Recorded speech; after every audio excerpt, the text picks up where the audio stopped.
দেখতে দেখতে আজকে আমরা 450তম টিএসজি নিউজের এপিসোডে এসে হাজির হয়ে গেলাম।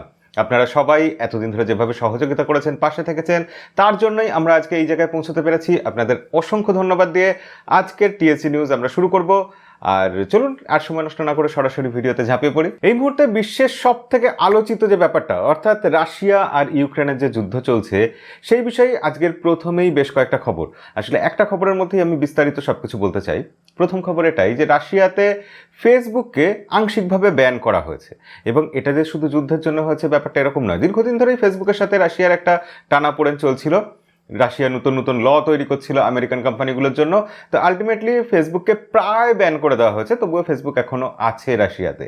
কিন্তু ইউক্রেনের তরফ থেকে টিম কুককে, অর্থাৎ অ্যাপেলের যিনি সিইও আছেন, তাকে অনুরোধ করা হয়েছে যে তিনি যাতে রাশিয়াকে ব্যান করে দেন, অর্থাৎ অ্যাপেলের কোনো প্রোডাক্ট যাতে রাশিয়াতে আর বিক্রি না হয়, অ্যাপেলের স্টোরগুলো যাতে টিম কুক বন্ধ করে দেন, এরকম একটা অনুরোধ এসছে।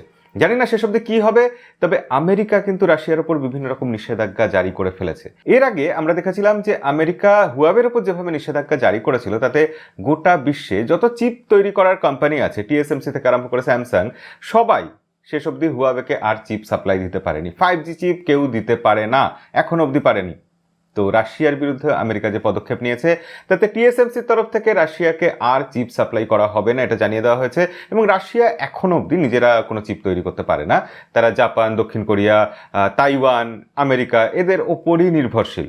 তো সেক্ষেত্রে রাশিয়ার পক্ষে এটা একটা বড়সড় সমস্যা হতে পারে, ঠিক যেভাবে হুয়াওয়ে সমস্যার সম্মুখীন হয়েছিল। তো যুদ্ধ চলছে, সব দিক দিয়ে চলছে, এবং সাইবার অ্যাটাকও তার সাথে চলছে। এটা অভিযোগ, প্রমাণিত নয় এখনো, কিন্তু বলা হচ্ছে রাশিয়া নাকি পোল্যান্ডের ওপর সাইবার অ্যাটাক করেছে, পোল্যান্ডের বেশ কিছু সাইট ডাউন করে দিয়েছে। আর অ্যানোনিমাস বলে যে হ্যাকিং গ্রুপটা রয়েছে, তারা যে রাশিয়ার বিরুদ্ধে যুদ্ধ ঘোষণা করেছে, সেটা গতকাল টেক নিউজে বলেছিলাম।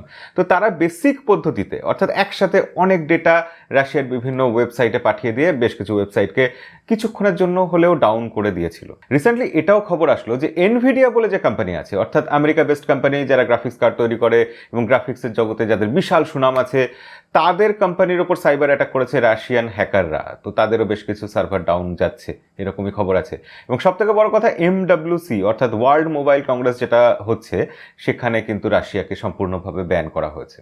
রাশিয়ার কোনো প্রতিনিধি, কোনো কোম্পানি সেখানে উপস্থিত হতে পারবে না। তো আলটিমেটলি কী হবে আমি জানি না। যুদ্ধ সবসময় ক্ষতিকর। আপনারা যে কটা খবর শুনলেন, প্রতিটা খবরেই দেখুন নেগেটিভ খবর। তো যুদ্ধ মানেই কোথাও না কোথাও নেগেটিভিটি আছে, এবং যুদ্ধতে আপনি কাকে সাপোর্ট করবেন? আমার মতে যুদ্ধতে আপনি রাশিয়াকেও সাপোর্ট করবেন না, আমেরিকাকেও না, ইউক্রেনকেও নয়। আমাদের টেক্সাই গাই পরিবারের থেকে সাপোর্টটা সবসময় সব জায়গাতে হবে সাধারণ মানুষের প্রতি। তো আমরা এই যুদ্ধেও রাশিয়া হোক বা ইউক্রেন, সব পক্ষের সাধারণ মানুষদেরই সাপোর্ট করব। এরপরে দুটো খবরই অ্যাপেলের খবর। প্রথম খবর হচ্ছে আইফোন 12 প্রো ম্যাক্সে। আপনাদের মনে আছে হয়তো, বেশ কিছুদিন আগে টেক নিউজে বলেছিলাম যে আইফোন 10R, এই ফোনটাতে যে লাইটনিং পোর্টটা রয়েছে চার্জ দেওয়ার জন্য, সেখানে লাইটনিং পোর্টকে সরিয়ে একটা ইউএসবি টাইপ সি পোর্ট লাগিয়ে দেওয়া হয়েছিল। একদম হার্ডওয়্যার লেভেলে চেঞ্জ করা হয়েছিল, এবং কুটির শিল্প করেই করা হয়েছিল। তো সেটা ইবেতে লিস্টেড হয়েছিল বিক্রির জন্য, এবং শেষ অবধি সেটা $86,000 বিক্রি হয়েছিল। আজকে জানা যাচ্ছে যে আইফোন 12 প্রো ম্যাক্স, এই ফোনটাতেও ঠিক একই কাজ করা হয়েছে, অর্থাৎ লাইটনিং পোর্টকে সরিয়ে ইউএসবি টাইপ সি পোর্ট লাগিয়ে দেওয়া হয়েছে, এবং সেটাও ইবেতে লিস্টেড হয়ে গেছে বিক্রির জন্য। আপনারা কেউ কিনতে ইন্টারেস্টেড হলে অবশ্যই কমেন্টে লিখে জানাবেন। এর পরের খবর আইফোন SE3 নিয়ে। আমরা জানি যে আইফোন SE3 সেটা অ্যাপেলের যারা আইফোন কিনতে চান তাদের জন্য সব থেকে সস্তা ফোন হয়, কিন্তু সেখানে বায়োনিক চিপটা একদম টপ নচ থাকে। তো যাই হোক, সেই ফোনটা সম্ভবত আগামী মার্চ মাসের কোনো একটা দিন লঞ্চ হয়ে যাবে। তো সেই ফোনটার দাম এবার বাইরে চলে এসেছে। লিক বলছে যে সেই ফোনটার দাম হবে নাকি $300। তো $300 মানে খুবই সস্তা মনে হচ্ছে না? এত কমে কি আমরা আইফোন ইউজ করতে পারবো? আমার বিশ্বাস হচ্ছে না। আমার ধারণা এটা গুজব, ফেক নিউজ কোনোভাবে, বা এটা কোনো দেশে লঞ্চ হলেও এই দামে আমাদের এখানে আসবে যখন সব রেকর্ড ভেঙে দেবে। তো আইফোন SE3 2022 সালের যে আইফোন, প্রথম আইফোন আসবে, সেই ফোনটা কত দামে আসে দেখার জন্য হ্যাঁ, আমাদের চ্যানেলে নজর রাখুন, চোখ রাখুন, সাবস্ক্রাইব বাটনটা প্রেস করে রাখুন, বেল আইকনটা প্রেস করে রাখুন। এর পরের খবর মিডিয়াটেকের ডায়মেনসিটি 8100 প্রসেসর নিয়ে। মিডিয়াটেক খুব ভালো ইদানিং কাজ করছে, আমরা জানি। তাদের 8100 প্রসেসরটা আসবে, সেটাও আমরা জানতাম। তো সেই চিপটা আজকে লঞ্চ হয়ে গেল, লঞ্চ হয়েছে, এখনো কোনো ফোনের মধ্যে আসেনি। কিন্তু কোন কোম্পানি প্রথম মিডিয়াটেক ডায়মেনসিটি 8100 চিপ দিয়ে ফোন নিয়ে আসবে? অবশ্যই কমেন্টে লিখে জানান, দেখি কে জানেন। তো যাই হোক না কেন, এই প্রসেসরটার অনেক কোর ফোরের ব্যাপার আছে, সেই সব গল্প বলে আপনাদের বোর করতে চাই না। মূল বক্তব্য এটাই যে তার গ্রাফিক্স খুবই উন্নত হয়েছে, এবং এনভিডিয়ার নাকি জিপিইউ এখানে ইউজ করা হয়েছে। আমার এটা ঠিক বিশ্বাস হচ্ছে না। হতেও পারে এনভিডিয়ার জিপিইউ ইউজ করা হয়েছে, যাই হোক না কেন, কিন্তু এটার যে পারফরমেন্স দেখা যাচ্ছে সেটা বলা হচ্ছে কোয়ালকম স্ন্যাপড্রাগন 888 এর সমান হবে। মিডিয়াটেক কিন্তু গুটি গুটি পায়ে কোয়ালকমকে বিট করার জায়গায় চলে আসছে। আগামী ভবিষ্যতে দেখা যাক মিডিয়াটেক 1 নম্বরে থাকে নাকি কোয়ালকম। এর পরের খবর ওয়ানপ্লাসকে নিয়ে। ওয়ানপ্লাসের তরফ থেকে আগামী দিনে একটা এমন কিছু ফোন আসছে যেখানে 4500 mAh ব্যাটারি থাকবে, তার সাথে থাকবে 150 ওয়াটের ফাস্ট চার্জার। কিন্তু মুকুল শর্মার টুইট থেকে আমরা আরও জানতে পাচ্ছি যে ওয়ানপ্লাসের এই একটা ফোন নয়, একাধিক ফোনে নাকি 150 ওয়াটের ফাস্ট চার্জার থাকবে, এবং 150 ওয়াটের ফাস্ট চার্জার দিয়ে ওয়ানপ্লাসের কোনো মিড রেঞ্জের মিড বাজেটের ফোনও আসতে পারে, এবং সেটা সম্ভবত হবে নট সিরিজের কোনো ফোন। তো সেক্ষেত্রে 150 ওয়াট ব্যাপারটা বড্ডই বাড়াবাড়ি হয়ে যায় যেন। তবু ওয়ানপ্লাসের ফোন আসবেই, এবং ওয়ানপ্লাস যখন 65 ওয়াট দিচ্ছিল তখন তাতে ব্লাস্ট হচ্ছিল, এবার 150 ওয়াট হলে কি হবে আমার জানা নেই। এর পরের খবর আমাদের টেক্সাইগাই পরিবারের সব থেকে স্পেশাল খবর, অর্থাৎ বিজ্ঞানের খবর, সায়েন্সের খবর।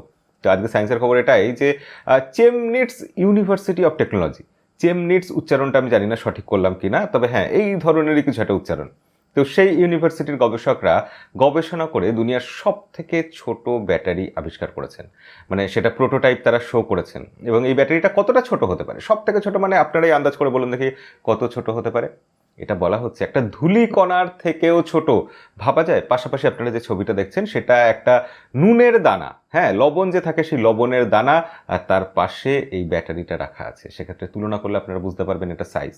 কিন্তু এটা কতটা পাওয়ারফুল, বলা হচ্ছে দুনিয়ার সব থেকে ছোট যে সিপিইউ আছে, মানে কম্পিউটারের যে সিপিইউ আছে, তাকে এটা 10 ঘন্টা পাওয়ার সাপ্লাই করতে পেরেছে। সেক্ষেত্রে অবশ্যই অবিশ্বাস্য ব্যাপার। এখনও স্মার্টফোনের ওপর এটা টেস্ট করা হয়নি, তবে এটা যদি সত্যি সত্যি হয় ব্যাটারির ক্ষেত্রে আবারও আমরা আশা করতে পারি, আমরা বারবার আশা করছি, এবারও আশা করতে পারি যে কিছু একটা বিপ্লব আসবে, ব্যাটারির সমস্যার সমাধান হবে।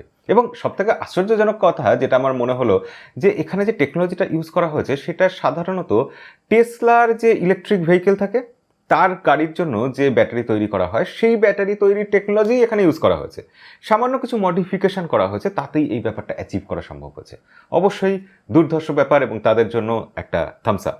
আমাদের ভিডিওটাও লাইক করে দিতে পারেন। পরের খবর শাওমির তরফ থেকে রেডমি নোট 11 প্রো আর নোট 11 প্রো প্লাস এই ফোন দুটো ইন্ডিয়াতে আগামী মাসের 9 তারিখ লঞ্চ হচ্ছে। আপনাদের গতকালে টেকনিউজে বলেছিলাম, তার স্পেসিফিকেশনসও সব কিছু আপনাদের বলেছি, শুধু এখনও কনফার্ম জানা যাচ্ছে না তাতে প্রসেসর কি থাকবে, কিন্তু তার প্রাইস কি হবে সেই ব্যাপারে লিক চলে এসেছে। বলা হচ্ছে রেডমি নোট 11 প্রো এই ফোনটার নাকি দাম হতে পারে 17,000 ইন্ডিয়ান রুপির মতো, বেস ভেরিয়েন্ট এখান থেকে শুরু হবে।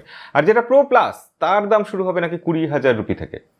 তো সেক্ষেত্রে দাম আজকের দিনে দাঁড়িয়ে সব ফোনেরই বেড়ে যাচ্ছে, রেডমিকেই বা দোষ দিয়ে কি করব।